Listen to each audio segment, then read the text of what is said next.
another meeting. He'll be here in a few. We're going to wait for him, so enjoy.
the Carson Regional Transportation Commission for November 12, 2014. It's 4:40. We're in the Sierra Room. Start with the roll call and determination of quorum. Chairperson McKenna. Here.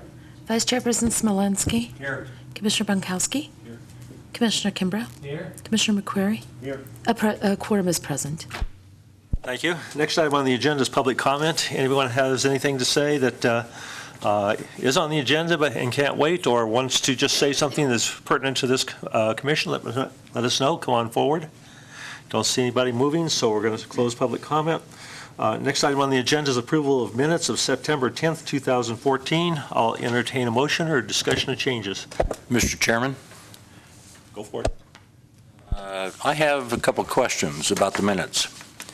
The meeting was called to order at 4:48, and in looking through here, after public comments, the next time was 6:04, went through 6 o'clock hour, and then all of a sudden we get to item F4, and it's back to 4:51 through there, and then public comments back to 3:30, and I was just wondering if that's an error in timing.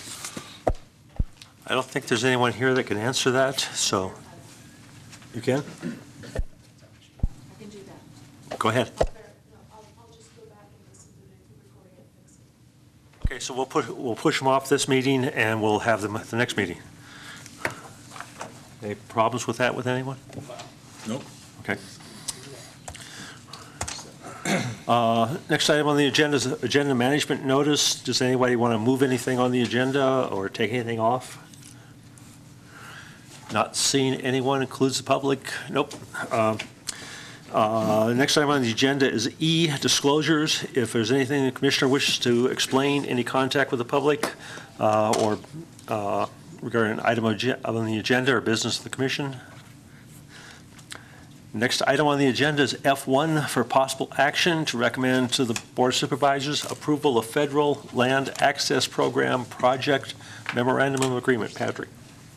Yes, I'm really just going to introduce this item and let a representative from Tahoe Transportation District discuss it. But just for a little bit of background on where we are, after working with the Parks and Recreation Department, we, as RTC staff and Parks and Recreation staff, work with the Tahoe Transportation District on multiple issues.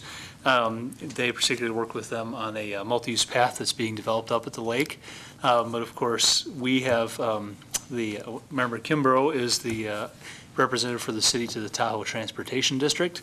So the agreement will be brought to the Board of Supervisors by Parks and Recreation Commission staff, but we thought it important to bring it to the Carson City RTC because this is certainly has a transportation aspect as well. And I will mention that last week we were able to have a meeting between Parks and Rec staff, Tahoe Transportation District staff, Public Works staff, and also Mr. Kimbrough was able to attend as well to get some background on what they're doing. And without further ado, I'll introduce Derek Kirkland from the Tahoe Transportation District. Welcome, Terry. Hello, Derek Kirkland with the Tahoe Transportation District. Hello, Mr. Chair, members of the board. It's Derek, not Terry. Okay. Yeah, Derek. It's probably my fault. Back in 2012, we were actually starting this award process for the Federal Lands Access Program grant. And recently, we learned that we were awarded about $12.5 million in Federal Lands Access Program funds, along with about another $12 million in local and state funds as well to match those funds. There's projects in all three counties, Washoe, Carson, and Douglas. The Washoe portion is some parking in the north corridor, portion of the 28 corridor, which extends from Incline Village to the top of Spooner Summit. And then the Washoe County piece also includes the 3 miles of bike trail between Incline and Sand Harbor. And then the Carson piece includes expansion of the 2 existing Forest Service lots, and also a new parking lot, trailhead parking lot at Skunk Harbor. And then in Douglas County, we're looking at basically a new park and ride lot for the transit services and the future bikeway at the top of Spooner, most likely across from the state parks entrance at Spooner State Park. So the agreement with Federal Lands Access Program is between TTD, NDOT, FHWA, Central Federal Lands Highways Division, who's actually going to be leading the design of this project, and then also includes the 3 counties and the Forest Service. I think I covered it, but and so basically this project agreement will allow us to move forward with design and kind of get this process underway. Construction's estimated to start next summer on the first mile of the North Demonstration Bike Trail from Incline to Sand Harbor. The parking lots are scheduled to start construction around 2016 is kind of the schedule now. As you'll see in the agreement, there isn't a whole lot in terms of Carson City having to maintain anything at this point. Forest Service is pretty sure that they're going to be able to maintain those 2 are the parking lots that are within their jurisdiction within the Carson City piece. But we did want Carson City on there as a representative of that group and to provide input as we move through design. I know those parking lots now in Carson City serve to trailheads, not only to the beaches, but also to the Marlette Trail that's in that area as well. So with that, I'll be happy to answer any questions you guys might have. Mark, do you have anything about this, or were you at the meeting, or?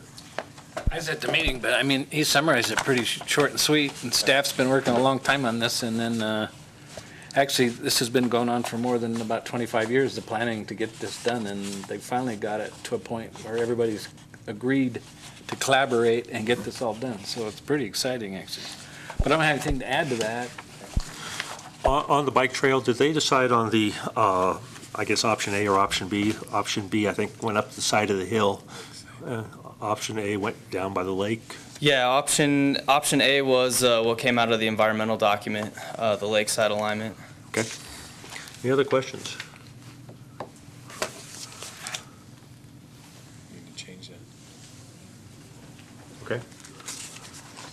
We need to do it now. I don't know.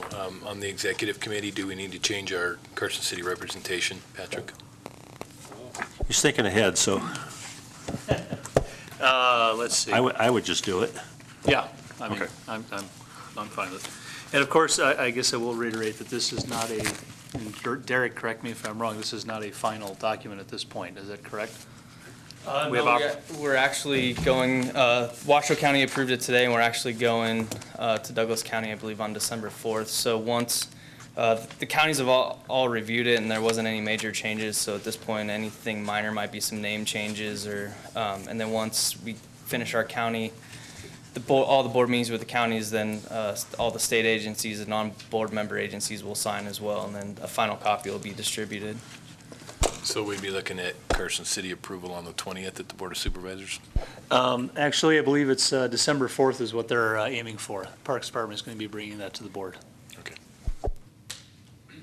Anything else from commission members? Any public questions, comments, et cetera? It's been going on for quite a while, and I'm glad it's moving forward. Entertain a motion. I move to recommend to the Board of Supervisors approval of the Federal Land Access Program Project Memorandum of Agreement for the State Route 28 corridor between Carson City and the Tahoe Transportation District as the lead agency, as well as other named parties. It's been moved and seconded. Any discussion? Any late public comment? All in favor, say aye. Aye. Opposed? Carries. Thank you very much for waiting. And Patrick, next item on the agenda is F2, information on Old Clear Creek Road. All right. Thank you, sir. I'm going to address this with the assistance of Joe Ward from the District Attorney's Office. The reason why we're bringing this before you today for information is that it has been before this body on several different occasions in the past. Old Clear Creek Road is in southwest portion of Carson City. It was abandoned by the state back in 1957 to the adjacent property owners. Periodically, questions do come up regarding the status of the road and the ownership of the road, responsibility and the like. After a recent new series of questions that were posed to us, and I know Douglas County has received some because the road is partially in Douglas County. The Nevada Department of Transportation has received some questions. We decided to bring it back to you. Along with the only new document truly is one that was generated by the District Attorney's Office here which is attached to this item dated October 10th, penned by Joe Ward from the District Attorney's Office. And as he said, if you look at the bottom line, which is only a couple sentences, so I'll read it because it's only a couple sentences. The state purportedly abandoned Old Clear Creek Road in 1957. Upon such an abandonment, Old Clear Creek Road reverted to the adjoining property owners. The city has no exposure to liability for injuries occurring on this private road unless it is found to have been instrumental in creating or maintaining conditions thereon, proximately causing such injuries. So we're here to reiterate that the city and also Douglas County do not own and operate the road. We do not maintain the road. There is an easement that goes up there, but it is not it's not a roadway easement that the city owns and controls, and it is primarily on private property. And some of the road is also on tribal land further up the road. So we just want to make sure that we reiterated that case that has previously been stated. And with that, I'll just ask Joe Ward if he wants to add anything. No, that covers it. I mean, it is not a Carson City road and never has been.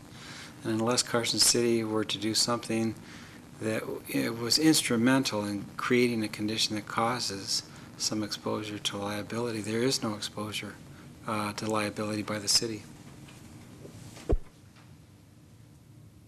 So I guess the official word is that if you have a problem on Clear Creek Road, don't call Carson City. It's not our problem. Correct. Okay, but we're still going to provide fire and police and maintenance of our sewer line up there and that sort of thing. I believe that's correct, too. Okay. Go ahead, Henny.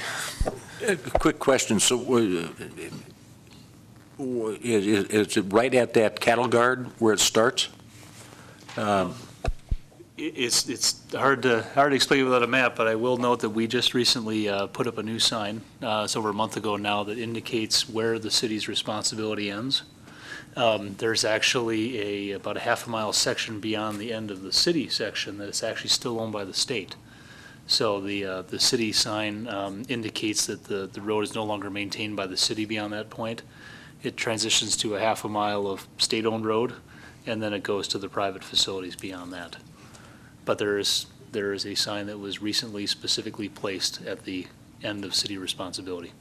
So I will look for that sign so I know. Please do. I know that, is it NDOT doing all the BMPs on the watershed there, and was that, NDOT did assume responsibility for the drainage, I guess, off of 50 down into Clear Creek, so they're just taking care of BMPs and then stop at the bottom, I guess, Yeah, I know, I just talked to Charlie Wolf, who is in charge of I don't know what the proper name is, stormwater drainage for NDOT, because I was confirming with him that they actually have, they have been doing work up there for drainage coming off of 50, and they actually have a multi-million-dollar project coming up here within the next 6 months that they plan to have out there. But it's primarily providing new drain inlets on the west side of 50 coming down off the side there to improve the drainage coming off of 50. So they're not assuming responsibility for Old Clear Creek, the road that's in question today, or being discussed today, but they are indeed making drainage improvements off of 50. Anyone else? Any public comments? Okay, I have a question, Patrick. If the residents out there, people that own property out there, want to change that status, do we have any idea what they have to do? Change the status of Carson City not being involved with the road? Well, what has transpired in the past is that the city in the past, along with Douglas County, has indicated a willingness to consider taking over ownership and responsibility for the road, but only following the improvement of that road to meet, at least to the greatest ability possible, some sort of current standards, because certainly the road does not meet current standards, whether it be the different geometric situations that are out there, or the pavement itself, or the width of the pavement and the like. So you would take an effort to improve that before the city and presumably Douglas County would consider having a role and a further role with that road.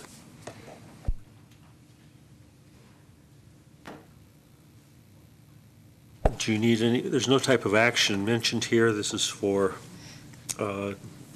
discussion only. Any questions from public? Okay, just want to make it clear so everybody understands, Old Clear Creek Road does not belong to Carson City.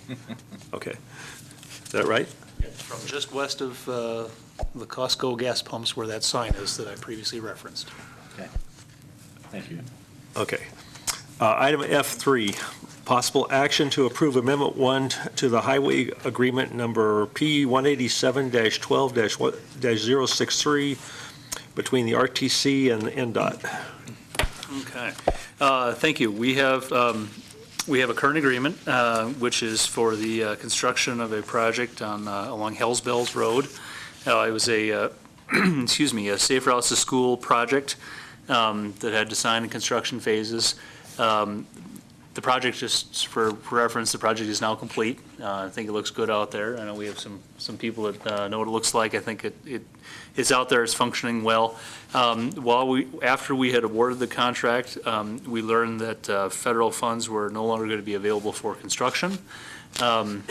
We worked with our federal partners, our state partners, and many thanks to the management of the Nevada Department of Transportation for working with us on this. The end result is that we were asking for approval of an amendment to basically be reimbursed with state dollars instead of federal dollars. So we as a city will still be reimbursed for the construction of this project.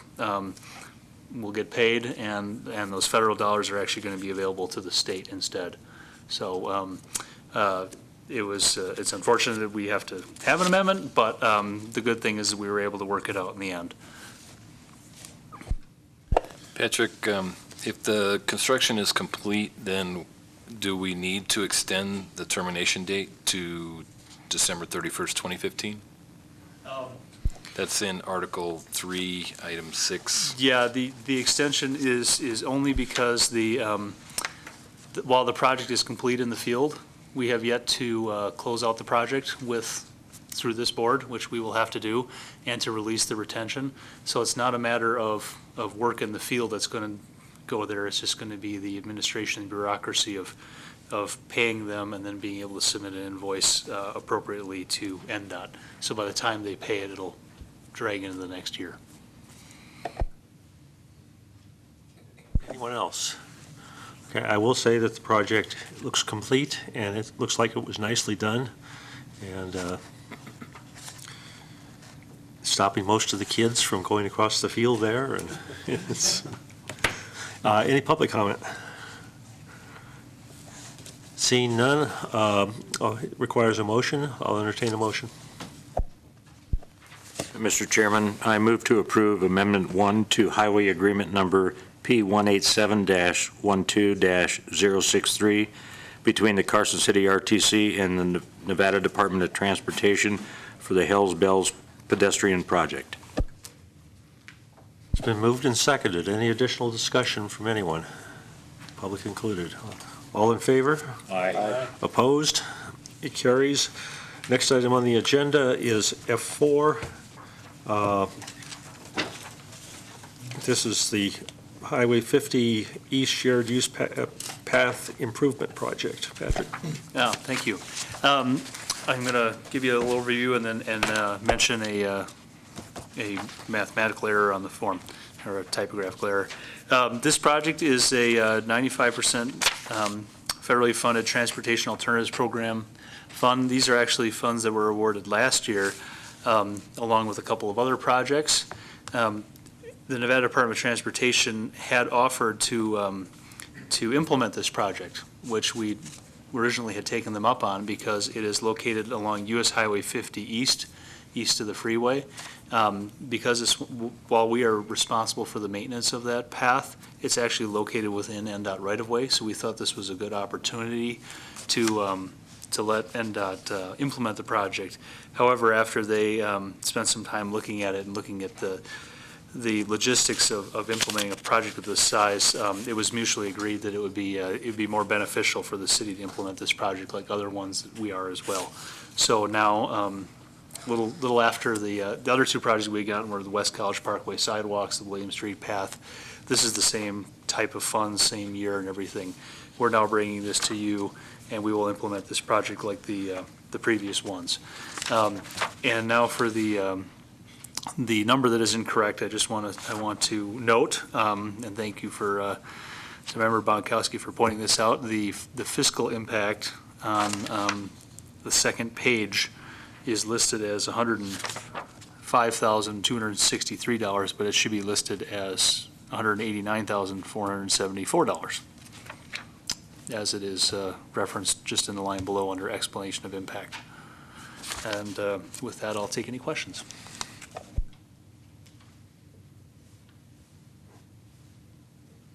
Questions, comments? Public questions or comments?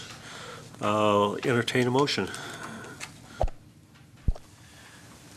I move to authorize the transportation manager to execute a cooperative agreement between the Carson City RTC and the Nevada Department of Transportation for the US 50 East Shared Use Path Improvement Project, and to authorize the transportation manager to sign future amendments to this agreement regarding time extensions or a change in the value of funding up to 20% of the initial funding amount.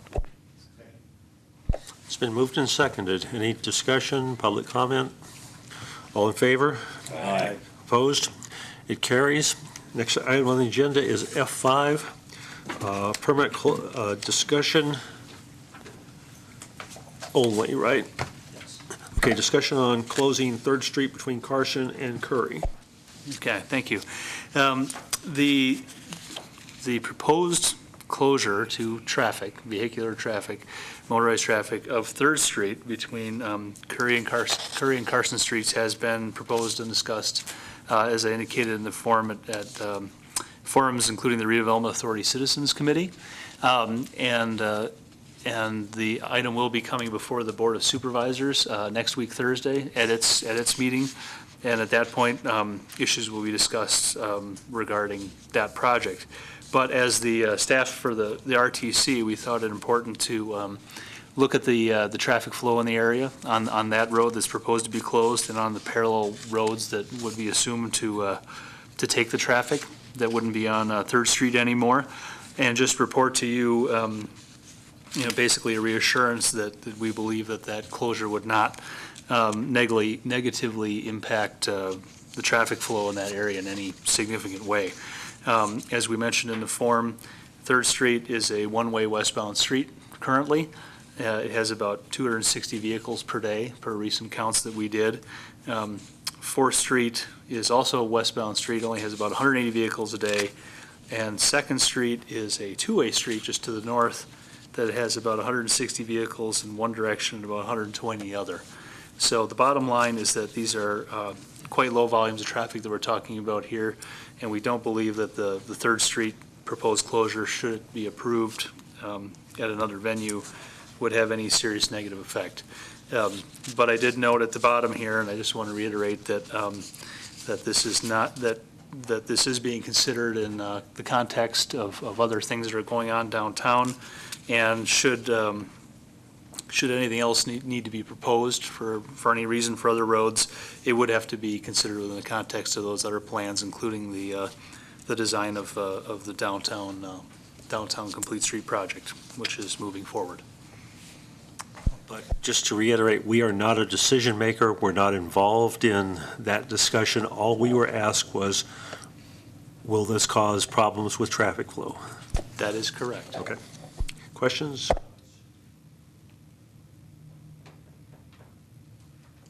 Seeing none from the board or commission, any public comment? Okay, so item of information. So next item on the agenda is possible action to determine RO bus sales bid submittal is not responsive. Thank you. I'm gonna lead this off, but I've got Kim Belt from Purchasing and Contracts and Graham Dollar, our transit coordinator here, for backup, which I certainly may very well need. The next item on the agenda was the planned item to award a contract to purchase a couple of vehicles. These are replacement vehicles for two of the shorter green buses that we use for paratransit service that have reached their useful service lives. That's the next item. But because we received a bid protest, we have an additional item, this item F6. So the proposed action is determined that the protest, the entity that protested, RO Bus Sales, that their submittal is not responsive, and that we would reject their bid and bid protest. RO Bus Sales was the low bidder. We actually had a total of 3 bidders. The RO was the lowest bidder. However, their bid was deemed non-responsive after reviewing with our transit staff and also with our fleet staff and purchasing and contracts. The primary reason that they were deemed to be non-responsive was because they did not meet all the specifications. There were exceptions that were not acceptable, deviations that were not acceptable, and there were inconsistencies within their bid. So while we certainly strive to award the lowest bidder, in this case, the lowest bidder was not responsive, and we ask that their bid be rejected. So we are on item F6, right? That is correct. Okay. F6, rejection of bid. Okay. Is there anyone there out in the audience from RO Bus Sales that wishes to discuss this or protest it? Seeing none, any discussion among the commission? Go ahead. Patrick, did you verify the items that RO Bus Sales said were not available, that ARBOC said was available, to ensure that they are actually available? Yes, well, we got confirmation from ARBOC.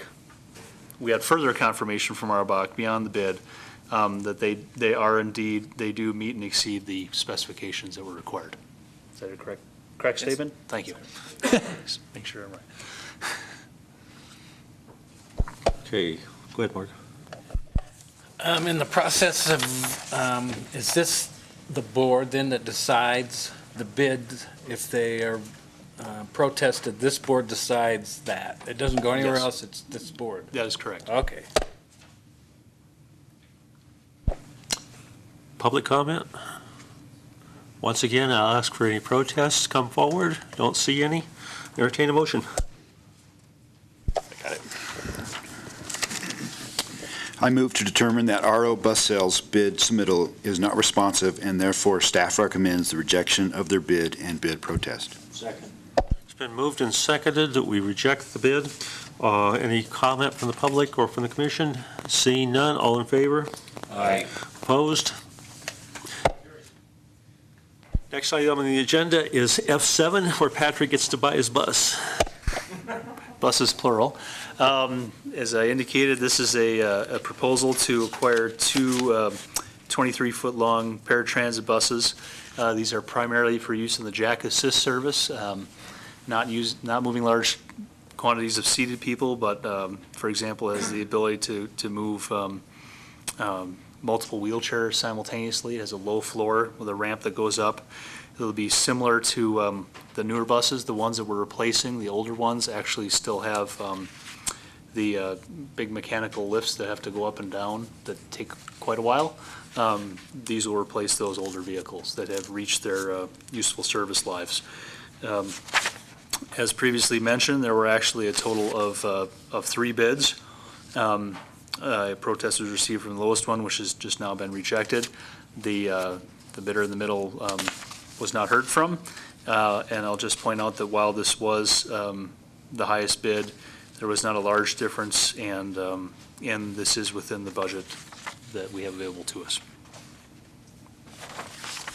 So these buses kneel and to allow people to roll on, is that what these do? These actually have, they're low-floor vehicles. The floors themselves are actually, you don't have steps to go up into them. The floors themselves are low, so what happens is when the bus pulls up, a ramp folds out, so someone in a wheelchair can roll up. There's no mechanic lift to go up and down. And even a person who may be disabled and ambulatory that's not in a wheelchair will have a much smaller step up onto the bus. It's actually similar to some of the newer buses that we have are all like that. When and if we get snow again, are these going to be able to be used? Yes, absolutely. We have three similar small, right now we've got three buses that are similar to these in our fleet of small green ones, in addition to those ones with the older mechanical lifts. And our newer purple buses also have a low floor in the front section as well, and those fold-out ramps. So Patrick, these buses that you want to buy, they're replacing some older ones. Are we going to sell those or keep them in the fleet, or what are we going to do with the ones that are going to be replaced? We actually, last time we got three new smaller vehicles. We were supposed to dispose of three, but because of some increased ridership on the jack assist side, we only disposed of two vehicles. So we actually, we don't expect to have another increase like that. So presuming when these come, we will be able to dispose of two other ones. And how we dispose of them, we have options. In the past, we have given them to nonprofits or government agencies that we can do that. We also have had occurrences where we have sold them as well. So we have yet to determine that, and we think it'll probably be a good 9 months before we get there. So we've got a little time to think about it. But we don't expect any increase in the fleet size. No other commission comments, public comment? Seeing none, I'll entertain a motion. I move to determine that Creative Bus Sales is the lowest responsive and responsible bidder pursuant to NRS Chapter 332, and to authorize Public Works to purchase paratransit buses for a bid amount of $122,116 per bus, to be funded from the Transit Fund Machinery and Equipment Vehicle Purchase Amount as provided in fiscal year 2015-2016 budget. Second. It's been moved and seconded. Any questions, comments from the commission, from the public? Seeing none, all in favor? Aye. Opposed? It carries. Thank you. That ends the items of action. We're now on internal communication and administrative matters, what I call the G Series, Street Operations Report. Patrick. I'll just note that there was a wide variety of activities going on. Our staff is out there working hard on everything from pruning trees to, we had work on, this is in, just to note, this was for the month of September. So in September, we had work around Center Drive and and still work along Sierra Vista Lane. We had, and we were still doing crosswalk painting, and I'll note that I'm happy to see that we were able to get to painting the symbols in bike lanes this year. So we have a lot of little things that get done there that add up to a whole lot of work. A lot of trees out there to get trimmed. Meat and potatoes are what we do. Could I also ask you to comment on, and I don't know where it goes in here, but the NDOT meeting that we had a week ago? No. And also, since Mr. Schultz is here, where we're at on street maintenance such as Edmonds because of the flood? Okay, well, I'll start first. I'll just mention that we did have a meeting last week with the Nevada Department of Transportation, which was much appreciated. They call it a workshop. Typically, the Nevada Department of Transportation comes out to all the counties and/or MPOs in the spring through the summer. This year they came out in June, but usually at that time they're reporting on their work program and what activities they're carrying out in the next year. They've been requested to come out in a little more informal setting, to come out to all the counties and to be responsive to the needs of where they're going as far as what they want to talk about. So, for example, in Southern Nevada, there aren't that many cities and counties in Clark County. They're going to each individual city. For us, we actually brought Douglas and Lyon in at the same time, let them talk as well, and we were very happy with the turnout. Chairman McKenna was there. Darren was able to attend, as well as the Carson City manager. We had the Douglas County manager and staff, Public Works Director from Lyon County, and NDOT gave us another update on the freeway, information we pretty much already knew, but it was good to hear it. And we discussed a variety of topics that were of interest to the city and the adjoining counties. So we very much appreciate NDOT coming out in a little more informal setting and sitting down with us for a couple hours. cover it. What did you get out of freeway completion? That you can't pin them down on a specific date, but it's understandable that you can't pin them on a specific date. When asked, they will say 2017, but they know that that if all goes extremely well, get with the contractor, with the construction seasons, with the weather, there's a possibility it could be in 16, but they also know that you could get winters that are so bad that it'll push you later into 17. So they're understandably vague, but they'll say 2017 if you ask them. And cleanup. Cleanup on Edmonds, that was the last phase of cleanup that we had from the flood. Although there are some that would wish we could do more, that's basically putting back where and how it was. That work is complete other than some very, very minor sweeping areas, but will be done this week and we're out of there. Carson City has taken on projects such as repairing the sewer plant and that sort of thing. Is this type of disaster, many disasters, something that Carson City wants to think about in the future, or are there any plans for that? Do you have any? As far as a disaster and aid in? No, I was thinking more of, for example, putting cement culverts under Edmonds that dump into NDOT's drainage. Very expensive? Probably not effective. Yeah, not specifically in and of itself very expensive, but if you step back and look at 30,000 foot level, our intent is to go back to the Board of Supervisors with an overall plan of where we are on storm flood management mitigation, and possibly when it was put into place a number of years ago, a certain rate structure was selected for, and that would result in this level of service. What we thought was prudent was to bring that back forward with an understanding of this is what we're doing with this much money.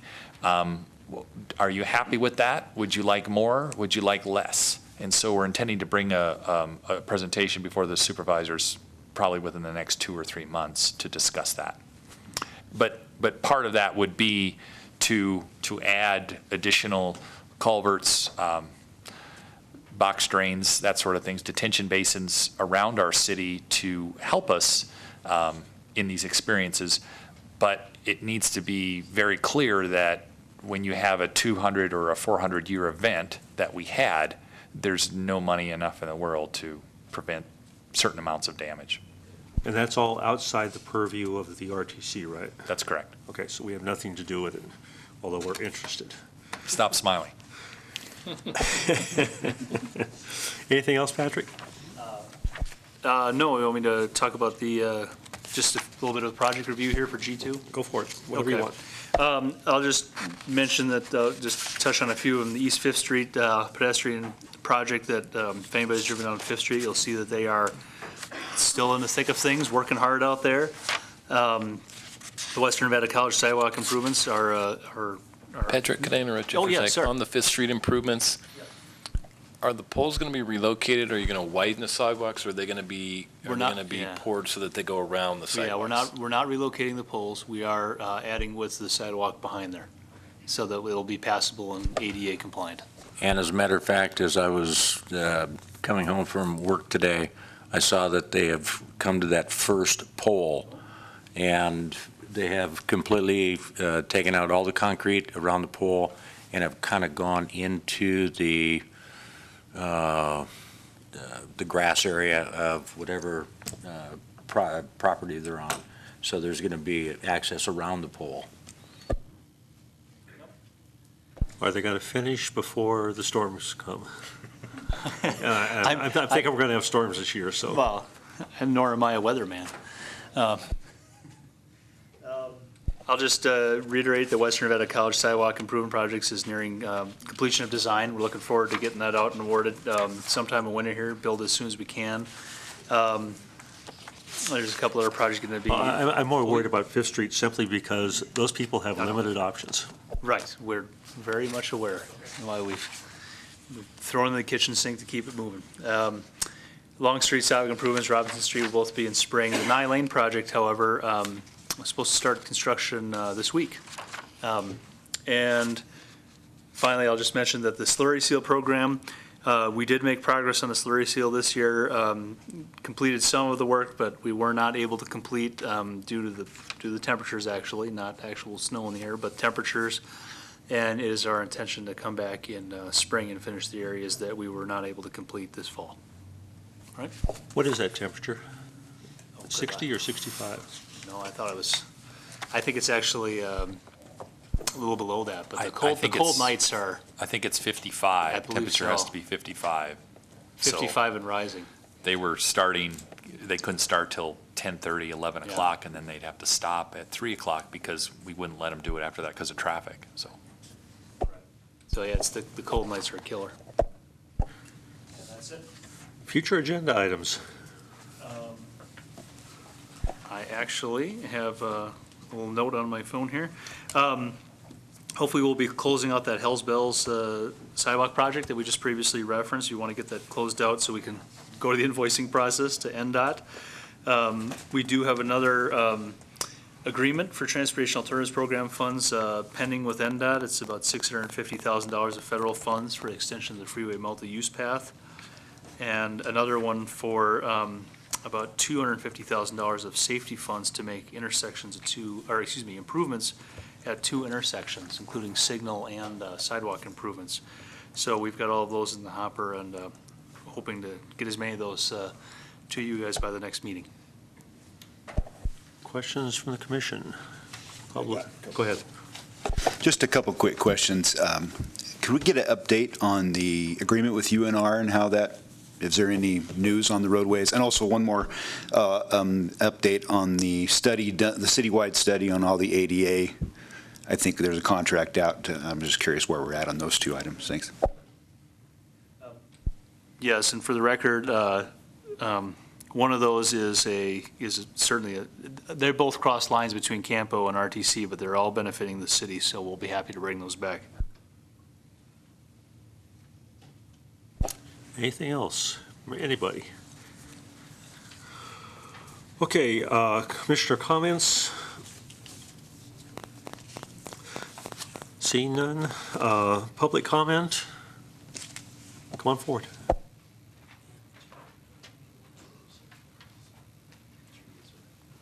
Hi, my name is Scott Royal I live in Carson City, and I just had a question. It may not be the correct venue, but you're talking about the drainage on Edmonds. The drainage on Gonai between Jefferson and Forest, that was rebuilt and restructured, but it's just dirt only. And if we have another event like we had the last few months ago, it would just rewash that out. Is that going to be lined with rocks anytime soon? I'll have to check specifically. Scott, I don't know if that specific area is, but I can check and get back to you. Well, yeah, I appreciate it. I was just curious if this was the right venue for that. And what was Gonai and what were the cross streets? Forest, on Gonai between Jefferson and Forest. Okay, I'll check Because out. they redid that because of the washout. It Sure. would just affect that road again. Yeah, I'll look at it. All right, You thank go all the sir. way up to Maxwell and all that area too, just that whole road over there. And whenever you get to the right venue, whoever it is, also the BLM area, because that's where all the water comes from anyway.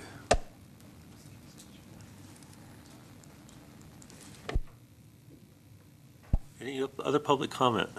Seeing none. I'll entertain a motion to adjourn. So moved. It's been moved twice, so that's a second. Let's go home.